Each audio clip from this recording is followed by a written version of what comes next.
इस वक्त राजस्थान के सियासी मैदान से गहलोत सरकार में जो विरोध के सुर हैं वो और ज्यादा बढ़ने लगे हैं। एक तरफ तो पायलट खेमा पहले से ही है जो मुखर हो रहा है, और वहीं दूसरी तरफ जो बीएसपी से कांग्रेस में आए विधायक हैं, अब उनके विरोध के स्वर भी तेज हो रहे हैं।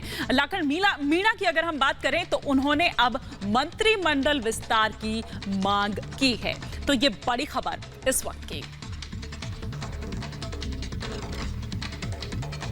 10 महीने से जिस तरह से बाड़ेबंदी रही, जिस तरह से आपस में कुछ विधायक साथी नाराज रहे, दिल्ली जाकर बैठे, वापस आए, तो सबकी इच्छा है कि राजस्थान में मंत्रिमंडल विस्तार होना चाहिए।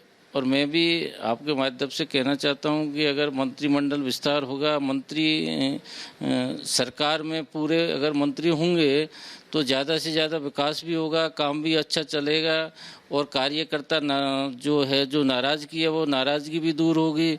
तो मेरा भी मानना है कि जो मंत्रिमंडल का विस्तार है वो करना चाहिए। और हमारे साथ हमारे सहयोगी अमरदीप सीधे जुड़ रहे हैं, उनसे और ज्यादा जानकारी इस खबर पर लेते हैं। अमरदीप, पहले ही सियासी संकट बरकरार है, सचिन पायलट को खुश नहीं कर पाए और अब लाखन मीणा की मांग भी सामने आई है, कैसे संभलेगा ये? बिल्कुल, इसमें कोई दोहराई नहीं है, क्योंकि सचिन पायलट खेमे के जो विधायक थे, सचिन समर्थक थे, अब तक वही इस बात को मुखर रूप से कह रहे थे कि मंत्रिमंडल का विस्तार होना चाहिए। लेकिन अशोक गहलोत खेमे के जो विधायक माने जाते हैं, लाखन मीणा जो बीएसपी से कांग्रेस में आए हैं, वो ये कह रहे हैं कि मंत्रिमंडल विस्तार होना चाहिए। इसका मतलब ये है कि कहीं ना कहीं अब उन लोगों के मन में भी ये बात आके चुकी है कि जो 10 महीने पहले बाड़ेबंदी में अशोक गहलोत खेमे में माने जाते थे। ऐसे में अब ये देखना दिलचस्प है कि अभी तक जो सचिन पायलट खेमे की मुखर आवाज थी वो कहीं ना कहीं अशोक गहलोत खेमे की तरफ से भी अब आने लगी है।